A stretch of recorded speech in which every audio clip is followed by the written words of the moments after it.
Bonjour à vous tous et tous. Merci d'être encore avec nous pour le dernier webinaire de la journée. Bienvenue aux nouvelles personnes qui viennent tout juste de se joindre à nous. Je vous rappelle que l'événement est présenté par la CEFC et qu'il est rendu possible grâce à l'appui du gouvernement du Canada et à la collaboration des partenaires nationaux de l'Association des collèges et universités de la francophonie canadienne dans le dossier de la petite enfance, la Commission nationale des parents, la Fédération des conseils scolaires francophones, le Réseau de développement économique et d'employabilité du Canada, ainsi que la Société Santé en français. Je suis Mélanie et je vais être votre animatrice pour cet événement ici et pour les prochains webinaires du 6 et 13 décembre prochain. Cette troisième séance d'une série de 9 s'intitule Plein feu sur la formation comme démarche de réconciliation au territoire du Nord-Ouest et au Manitoba. Dans les prochaines minutes, vous allez découvrir les initiatives du Collège nordique francophone et de l'Université de Saint-Boniface. À la suite de chaque présentation, je vais échanger brièvement avec nos invités et à la fin du webinaire, je vais les inviter à nouveau pour pouvoir se connecter avec moi directement ici et discuter sur cette fameuse thématique. C'est à ce moment que vous pourrez poser des questions par l'entremise de la boîte questions-réponses. Nous commençons tout de suite avec la première présentation, celle du Collège nordique situé au territoire du Nord-Ouest. Bonjour, je m'appelle Lucille Lévy, je suis gestionnaire de projet pour le Collège nordique francophone et je vais vous parler du projet Gonao Déchets qui signifie notre mode de vie grandit en Klitchon. Alors voilà où se situe Yellowknife dans les territoires du Nord-Ouest, juste au nord de l'Alberta. Notre projet avait pour but d'outiller le personnel d'éducation à la petite enfance pour agir vers la réconciliation. Et on est parti de deux constats. Le premier, c'est qu'il y avait peu de ressources en français à propos des peuples autochtones qui se situent à Yellowknife ou dans les territoires du Nord-Ouest. Et le second, c'est que dans ces ressources, il y en avait très très peu qui étaient adaptées au milieu de la petite enfance. Et ce qu'on a cherché à faire, c'était 3 journées de formation complète pour le personnel du Centre d'éducation à la petite enfance francophone de Yellowknife. Alors, on est passé par plusieurs étapes. La première étape était de recenser toutes les ressources dont je parlais précédemment, et donc il y en avait très peu. Et ensuite, c'était de mettre en place un comité de consultation composé de membres des communautés autochtones de la région de Yellowknife.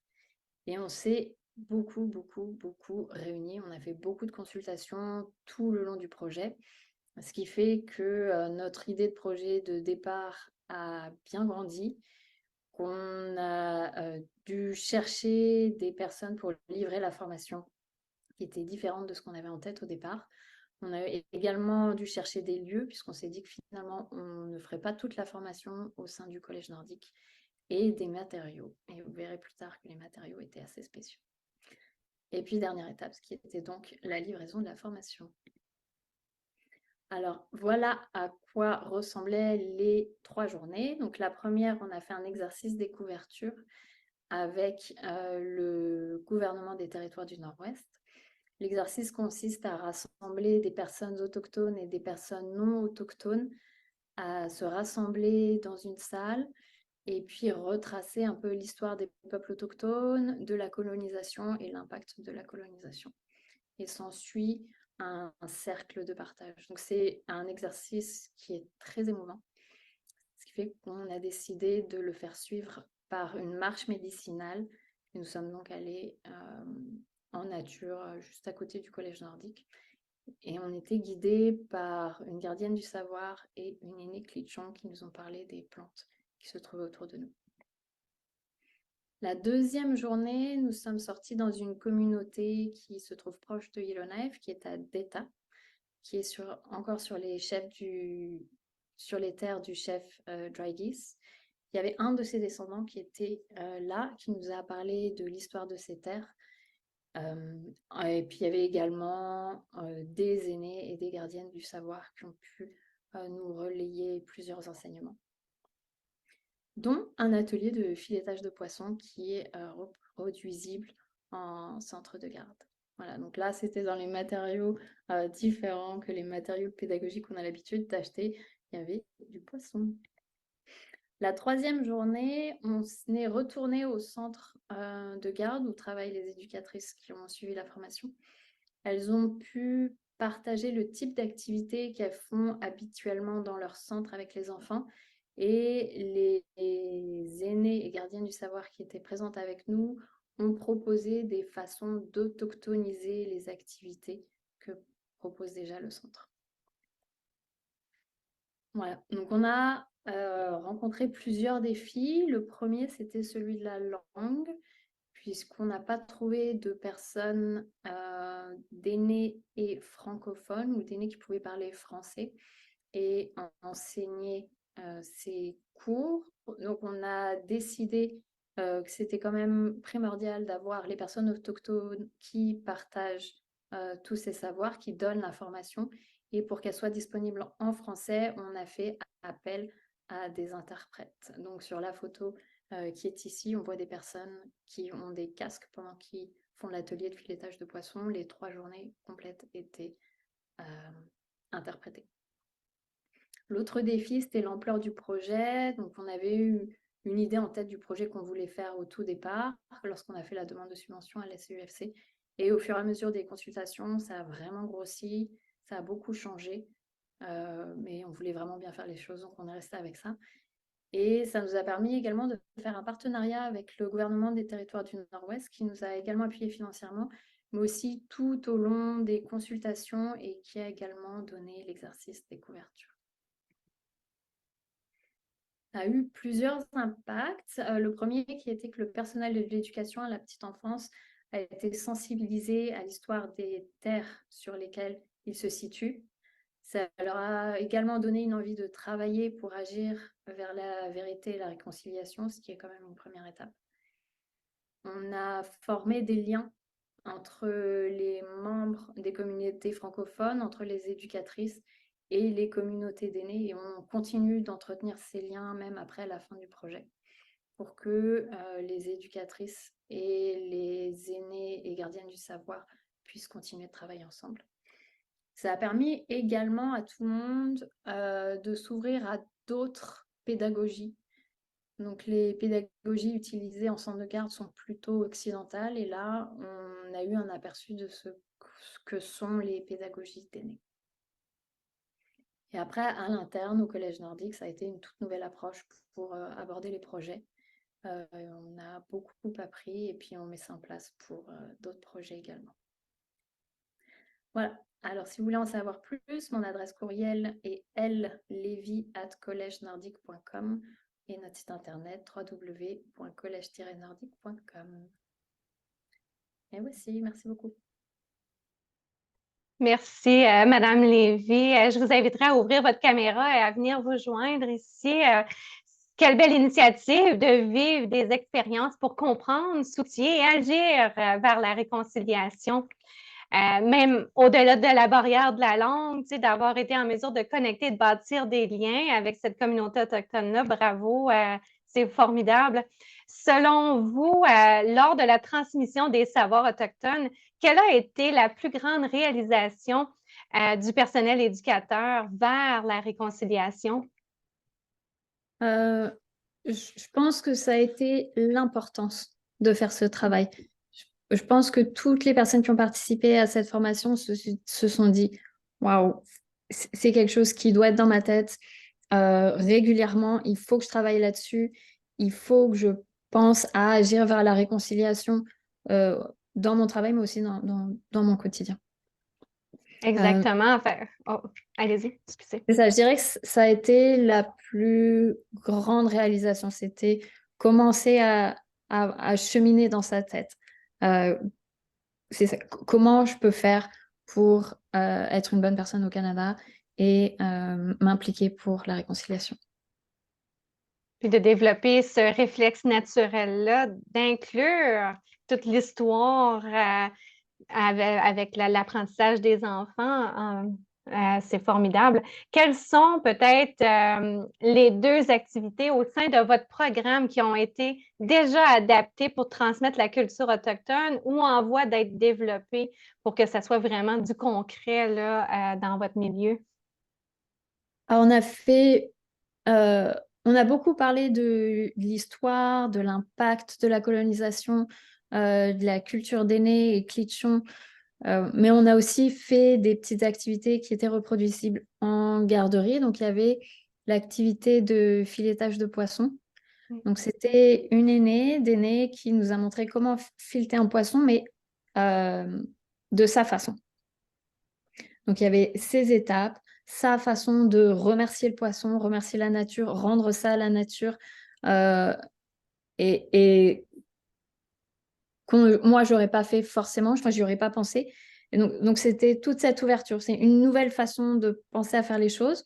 On nous a aussi enseigné des mots en clitchon à ce moment-là, en se disant, bah voilà, ce sont des mots que vous pouvez enseigner à vos petits dans les centres de garde.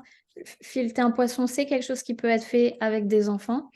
Et puis, ce qui est encouragé, c'était aussi de reprendre contact avec les personnes d'aînés qui nous ont donné la formation et de les inviter au centre de garde pour refaire l'activité avec les enfants.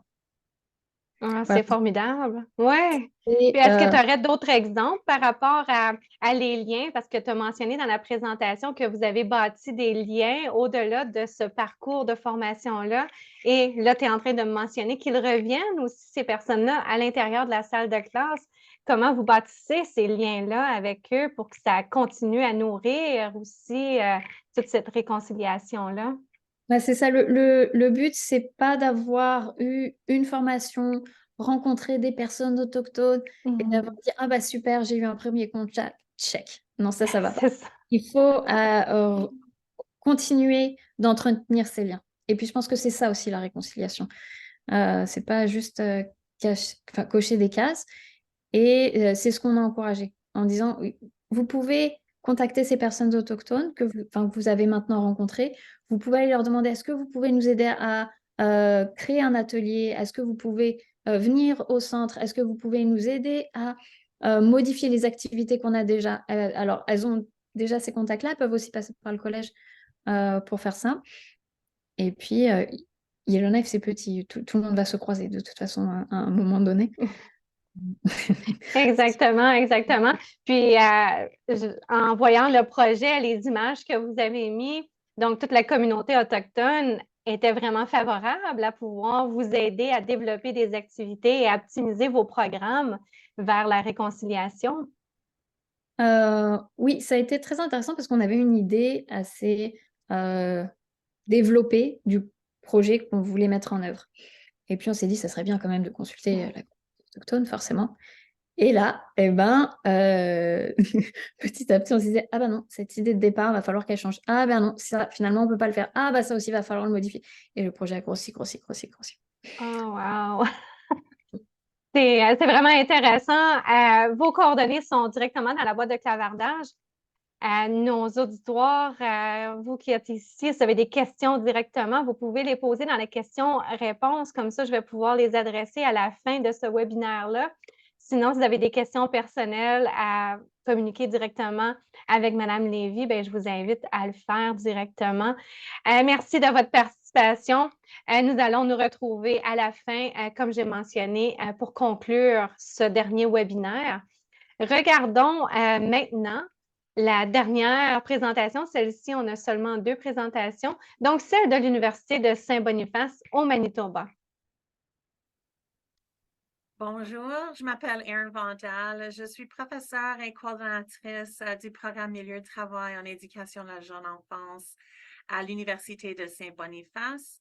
Et je suis ici aujourd'hui pour vous parler d'un de nos projets qui s'appelle Actualisation de l'offre de formation d'introduction à la jeune enfance et aux services de garde en milieu familial. Donc, cette initiative, vraiment, c'était de créer 3 formations de base, 3 cours de formation de base en éducation de la jeune enfance et les offrir aux étudiants francophones du Manitoba. Puis, on les a offerts en mode présentiel, en mode synchrone, puis en mode asynchrone à distance. un des grands buts de ces 3 cours-là était vraiment d'intégrer des perspectives autochtones et faire des liens avec le domaine de l'éducation de la jeune enfance. Donc, on veut vraiment décoloniser notre programme et avoir des résultats d'apprentissage qui touchent à ces perspectives-là. Et nous autres, quand on travaille sur des projets, on doit toujours vraiment penser au fait qu'au Manitoba, 63% des services de garde francophones sont dans des milieux ruraux. Et donc, ces centres-là ont des besoins de recrutement qui sont plus difficiles que d'habitude. Je dirais, ils ont plus de défis. Puis en plus, les participants ou les étudiants potentiels, ils n'ont pas toujours la capacité ou les moyens pour se rendre sur le campus une ou plusieurs fois par semaine.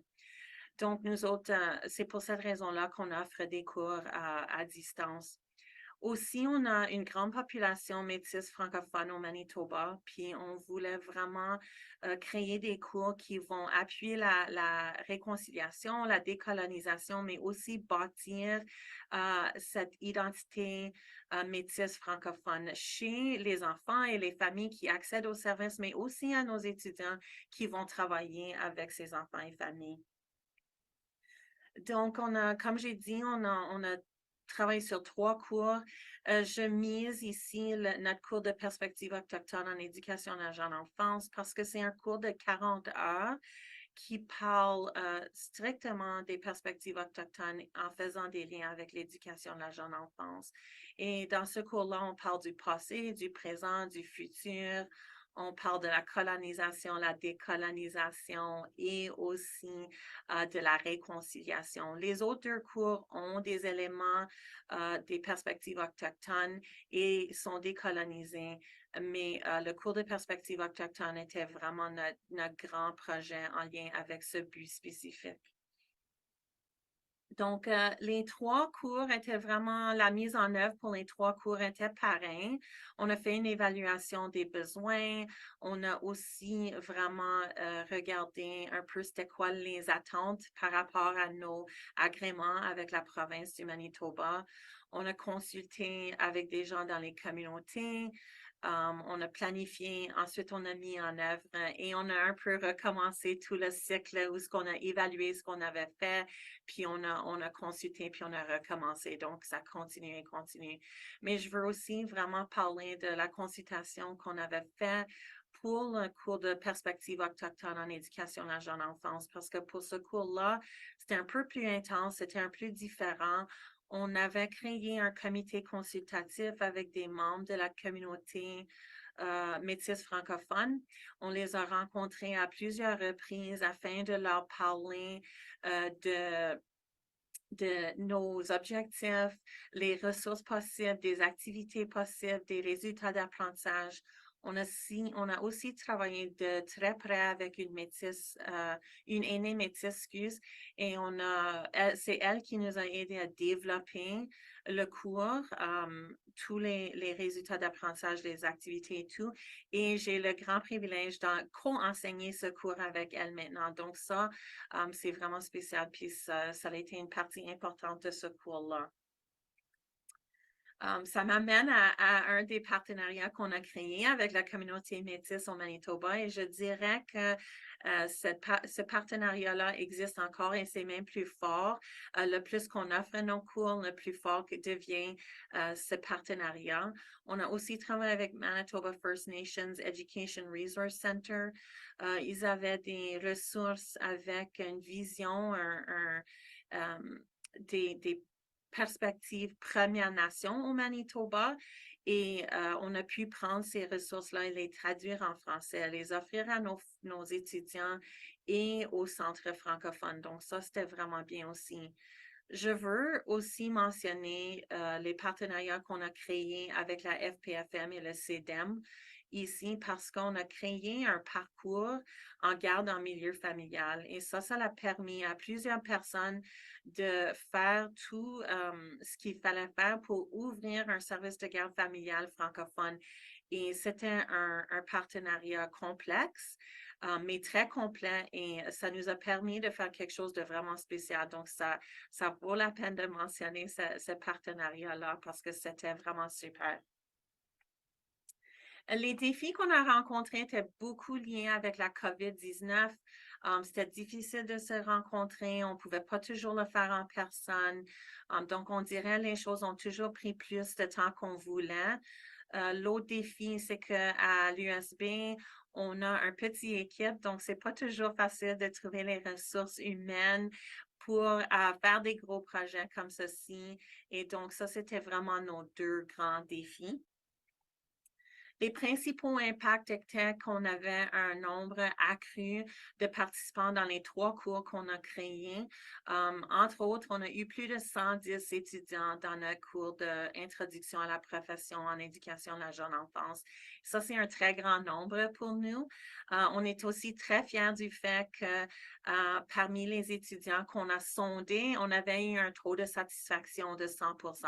Et ça nous a vraiment dit qu'on avait bien fait quand on avait cerné les besoins, on avait planifié nos cours, puis ensuite quand on les a mis en œuvre. Donc, on était vraiment fiers de cette partie-là.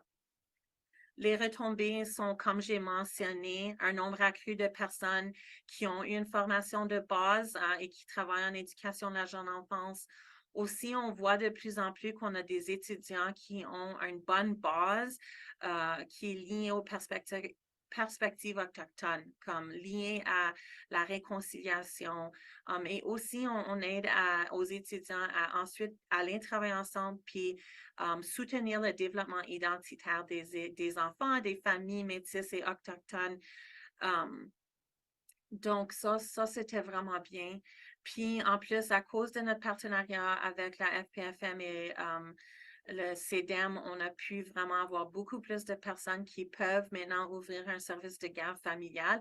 Et ça augmente les espaces francophones dans les services de garde au Manitoba. Donc, je vous invite vraiment d'utiliser le code QR pour aller regarder notre site. On a de vraiment belles vidéos qu'on a pu créer grâce à des fonds de l'ACUFC. Puis, on a des informations sur nos initiatives. Je vous remercie beaucoup pour votre écoute et je vous souhaite une bonne journée. Merci. Merci pour cette belle présentation. J'inviterai maintenant Mme Vinet à venir se joindre à moi. Bonjour, Mme Vinet. Merci pour ce beau projet présenté par votre collègue, Mme Vandal. Le renforcement des capacités du personnel éducateur par l'actualisation de la formation et l'intégration de perspectives autochtones sont importants au Canada et pour ce grand secteur ici. Donc, bravo pour avoir porté à vous tous là, à l'Université Saint-Boniface ce projet ici. Moi, je suis curieuse de voir en quoi les spécificités de l'éducation autochtone apportent-elles une valeur ajoutée au domaine de la petite enfance? Bien, merci Mélanie. Donc, la valeur ajoutée, c'est ce qu'on a constaté. Donc, ça fait 3 fois qu'on offre le cours depuis sa conception. Et je dirais que la plus grande valeur, c'est jusqu'à quel point que les gens ont besoin d'entendre et comprendre la vérité afin de ensuite poursuivre. C'est ce qui serait la réconciliation. On a beaucoup d'étudiants pour qui ils avaient aucune idée. Ils arrivent de différents coins du monde, puis sont comme quoi au Canada? Et c'est dur, c'est difficile pour le prof, c'est difficile pour l'aîné, et c'est comme, il y a des cours, je me sens mal, tout le monde, on sort les mouchoirs, parce que tout le monde en pleure, tellement que c'est des histoires difficiles à entendre, mais c'est pour moi tellement valable que les futurs éducateurs et éducatrices reçoivent ces informations-là, parce que c'est c'est une histoire difficile à entendre, mais c'est important de la comprendre pour ensuite être capable de regarder avec de quoi ça a la réconciliation. Donc, si tu sais pas ce que tu dois réconcilier, donc c'est vraiment ça pour moi la grosse valeur d'avoir ce cours dans notre programme. Exactement, parce que quand tu ne le sais pas, tu connais pas, tu peux pas te transmettre ça, puis tu peux pas avancer vers la réconciliation. Donc, l'effet de vraiment, oui, c'est difficile, comme vous dites, c'est des histoires qui ne sont pas drôles du tout. Ça fait partie de notre histoire à nous au Canada, donc de bien l'inclure dans le programme de la petite enfance, puis ensuite de pouvoir adapter les programmes avec les jeunes enfants ben ça va juste devenir de meilleurs citoyens, effectivement, à l'intérieur du Canada. Vous avez quand même eu un taux de 100% là, que les gens ont aimé de satisfaction auprès de la formation. Comment tu traduis ça, là? Quel est le, que je dirais, quel effet? Est-ce que c'est juste la prise de conscience que les gens sont comme, oh my, il faut vraiment se donner à ce cours-là? Quel est le mot-clé ou l'ingrédient de succès que ça vous a donné 100% de satisfaction? Moi, je peux probablement donner un peu ma propre perspective. Donc, ce qui est intéressant avec ce Mhm. cours, c'est qu'on a décidé que tous les profs devaient ou pourraient le suivre, mais tous les profs voulaient le suivre, donc on n'avait pas forcé à personne. Mais donc, moi, j'ai fait partie du premier groupe, puis j'avoue, j'ai jamais suivi un cours comme ça. Ça a été tellement spécial. Puis l'aîné partage certaines cérémonies avec nous. Et je pense que ça vient te chercher, te toucher d'une façon tellement plus concrète que d'en regarder une vidéo. Donc, je te donne un exemple. On a fait une cérémonie de rivière. Puis, quand on finissait la cérémonie, un aigle à tête blanche qui a volé par-dessus nous. C'est dans plein cœur de Saint-Boniface. On était en ville. Puis, j'étais comme, mais là, comme, comment ça se peut? Tu sais, je vais jamais l'oublier. C'était juste tellement. Donc, je pense que les expériences sont tellement concrètes et riches. Et donc, c'est pas, oui, c'est d'entendre les histoires difficiles, mais on a aussi une partie du cours où on découvre au sujet de la culture. Mhm. C'est des moments de joie, des moments, on peut voir apprécier la beauté. Donc, je pense que les étudiants l'apprécient parce qu'on leur permet de vivre des expériences euh, de vrai, là. Donc, c'est pas juste, on va ouvrir un livre, on va lire, puis on va apprendre. Donc, on a la chance de vivre des expériences très riches. Puis, en fait, ce que je trouve intéressant, donc, on essaie de voir comment est-ce qu'on va le rendre bimodal parce que notre programme maintenant est offert de cette façon-là. Mais jusqu'à maintenant, tous les étudiants insistent qu'ils veulent rentrer sur le campus parce qu'ils en entendent parler des anciens, puis ils veulent en faire partie sur le campus. Donc, je pense que le cours a une belle réputation parce que les étudiants s'en parlent. Et en plus, on a la communauté maintenant qui nous demande comment est-ce qu'on fait pour nous aussi de suivre cette formation parce qu'il y en a qui n'ont pas eu la chance. Ça fait juste 3 ans qu'on l'a. Donc, on essaie même de voir comment est-ce qu'on peut l'élargir pour que toute la communauté ait cette expérience. Donc, je pense, en partie pour moi, c'est ça. C'est un cours vraiment unique. Puis d'avoir cette aînée qui co-enseigne, c'est vraiment quelque chose de spécial. Exactement. Je suis contente que vous dites que vous êtes en train de voir, de réimaginer comment l'offrir à un plus grand nombre de personnes, parce que j'allais justement vous demander cette question-là. L'expérience fait toute la différence, donc de voir si c'est possible à un moment donné que ça soit offert à un plus grand nombre de personnes. Donc, merci d'y penser et d'y réfléchir. Est-ce que vous pouvez nous donner un peu un aperçu ou un exemple de façon d'aborder les cultures autochtones avec les enfants? Parce que quand même, oui, il y a une belle histoire derrière ça quand on apprend à découvrir la culture actuelle, mais l'histoire du passé qui n'est pas tout à fait rose. Donc, comment est-ce qu'on jumelle ou qu'on jongle avec tout ça pour pouvoir vraiment faire découvrir aux jeunes enfants cette belle culture autochtone? Donc, dans le cours, on essaie de voir, à saisir des occasions. Donc, ça se tombe toujours autour du 30 septembre. Donc, on a une gamme de livres qu'on apporte en classe, puis là, on regarde qu'est-ce qui serait approprié à présenter à quel groupe d'âge. Puis ensuite, on a aussi la chance dans un différent cours. Donc, on a quand même inséré du contenu de perspective autochtone à travers notre programme. Donc, justement, la semaine prochaine, moi, j'invite une aînée pour venir faire de la galette métisse.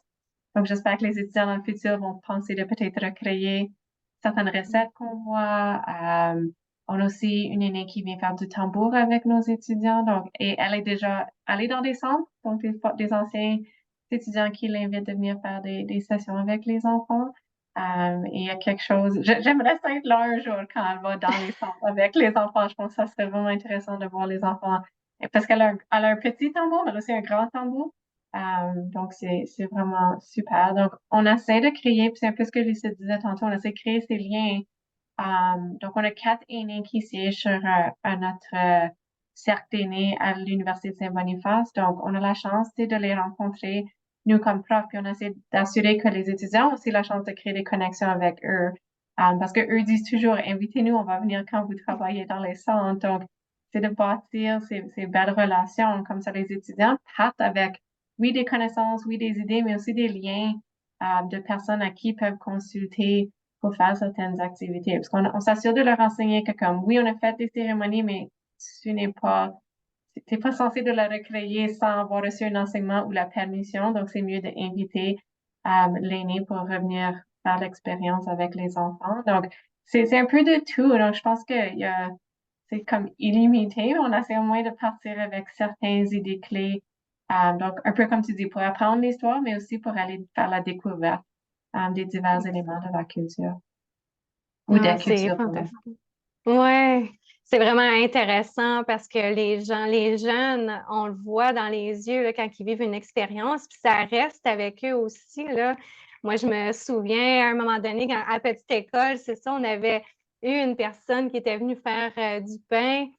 Mais my God, je me rappelle encore à ce moment-là aujourd'hui, tu sais, dans une igloo, tout ça. Donc, c'était magique. Fait que j'imagine pour ces enfants-là, vous créez vraiment de belles expériences. Donc, bravo, Madame Vinet, pour votre engagement à ce projet ici.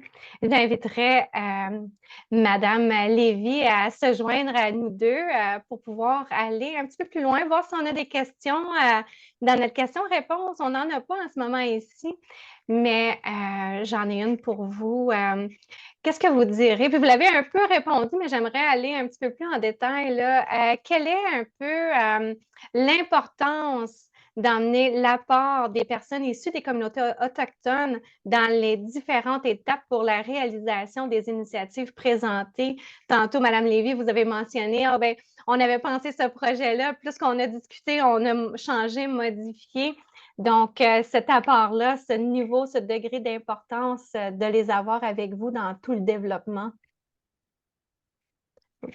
Madame Vinet, Madame Lévy, vous Oui, moi, souhaitez y répondre? Oui, je peux allez-y. commencer. Donc, je dirais pour nous, c'était extrêmement important sur l'équipe que seulement moi qui est métisse, mais je suis déconnectée de ma culture. Donc, je cherche activement à réapprendre au sujet de ma culture, mais je me sentais pas du tout à l'aise de commencer à...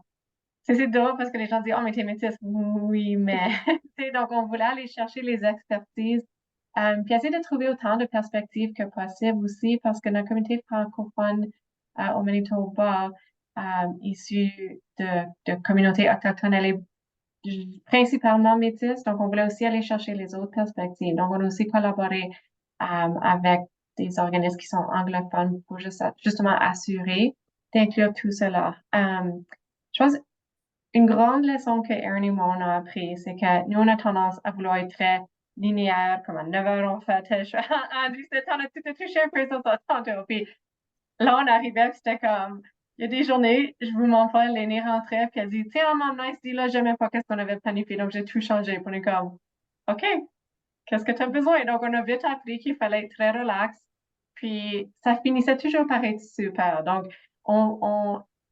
la relation est importante, puis il faut bâtir la confiance que c'est OK si on ne suit pas exactement notre plan, ça va peut-être finir par être mieux, différent, on ne sait pas, mais il faut vraiment embarquer. Donc, au début, j'avoue, c'était déstabilisant, on n'aimait pas ça, parce qu'on est comme, non, non, on a notre plan court, on a les enjeux qu'on doit couvrir, mais finalement, par la fin, on avait touché à tout. Donc, c'est juste une différente façon, tu sais, c'est un trajet un peu plus comme ça, tandis que nous autres, on a tendance souvent à être plutôt linéaire. Donc, je pense que c'était un bel apprentissage pour tout le monde, qu'il n'y a pas juste une façon de s'y prendre. Donc, on a appris beaucoup justement en consultant et je pense que ça a été tellement plus riche à cause de cela. Intéressant. La richesse qu'elles peuvent apporter, ces personnes, dans tout le développement. Puis oui, de nous sortir un peu de nos sentiers battus, là, qu'on sait exactement où est-ce qu'on s'en va, mais finalement, il y a toute la question de l'environnement quand que ces personnes-là arrivent chez vous, hein, à prendre connaissance puis conscience. Madame Lévy, avez-vous un ajout à faire sur qu'est-ce que Madame Vinet vient de mentionner? Je pense qu'on avait exactement la même expérience. Ça a été la même chose de notre côté. On avait nos plans, nos tableaux Excel, tout était fait d'une certaine façon. Puis on nous a dit, lâche ça. Si tu veux faire ce travail avec nous, va falloir suivre nos façons de faire également. OK. On a lâché prise. Ça pouvait être stressant pour moi à certains moments parce que j'ai pas l'habitude de travailler comme ça. je maîtrise rien, c'est complètement inconfortable. Mais c'est normal que ça soit inconfortable, ce n'est pas mon milieu. Et pour apprendre, il faut être inconfortable. Donc c'était OK, je lâche prise et merci en fait, parce que ça a été génial. Enfin, je pense que réaliser le projet, on a autant appris que lors de la formation. Enfin, c'était un autre type d'enseignement en fait. Tout à fait. J'espère que les gens qui nous écoutent ou qui vont nous écouter sur la plateforme Plein Feu vont communiquer directement avec vous pour en découvrir davantage et de réaliser les mêmes projets dans leur province ou d'autres territoires. Comment les parties prenantes en petite enfance de nos communautés francophones en situation minoritaire peuvent-elles aborder et promouvoir l'ensemble de cette grande thématique qui est la réconciliation? Je pense que ça serait de se parler les uns les autres. Donc, quand nous, on a eu cette idée de projet, on a soumis notre projet à la CEFC, on m'a dit, tiens, Lucille, maintenant c'est ton projet, il faut que tu le mettes en œuvre. J'ai fait des petites recherches sur Internet et justement, je suis tombée sur le projet de l'Université de Saint-Boniface. Je me suis dit, tiens, quand même des ressemblances, est-ce que je devrais les contacter? Je ne sais pas, je contacte. Erin qui m'a dit, oui, viens, je te parle de notre projet, je te raconte tout et je te dis nos défis, je te dis ce que j'ai appris qu'il ne fallait pas faire, ce que j'ai appris qu'il fallait faire. Elle a vraiment tout partagé ouvertement et c'était génial, c'était un super apprentissage. Donc, je pense que c'est ce qu'il faut qu'on fasse entre nous, s'aider les uns les autres à agir vers la réconciliation. Enfin, c'est ça, on doit tous être acteurs et on a tous ce but commun, on doit s'entraider là-dessus. Parfait, merci Madame Lévy. Ça donne vraiment l'invitation aux gens de communiquer avec vous deux, vos deux institutions postsecondaires pour en découvrir davantage et se baser sur vos bonnes pratiques pour pouvoir développer vraiment des projets vers la réconciliation. Puis il n'y a rien de mieux que l'expérience, de vivre cette expérience-là pour vraiment agir vers la réconciliation. Ceci met vraiment fin à notre dernière séance virtuelle de la journée. Un grand merci à nos invités pour votre participation aujourd'hui. Ce fut fort agréable de prendre connaissance de vos initiatives. Vous souhaitez découvrir les prochains projets? C'est facile. Vous pouvez vous connecter au même lien Zoom que celui-ci pour les journées du 6 et 13 décembre prochains. À noter que toutes les séances sont enregistrées et seront aussi disponibles dans les jours suivants de chacune des séances sur la page web Plein Feu sur les projets qui est indiqué dans la boîte de clavardage. Donc, sans plus tarder, merci à vous tous d'avoir été parmi nous aujourd'hui. Nous espérons que les présentations vous ont plu et que vous serez de retour le 6 décembre prochain pour découvrir davantage des initiatives en petite enfance. Merci au gouvernement du Canada ainsi qu'aux partenaires de la CEFC sous cette pour que la CEFC permette vraiment d'avoir permis à tous les organismes, les 11 de différentes provinces et territoires, d'avoir réalisé ces beaux projets ici. Donc, bonne fin de journée à vous tous et à très bientôt.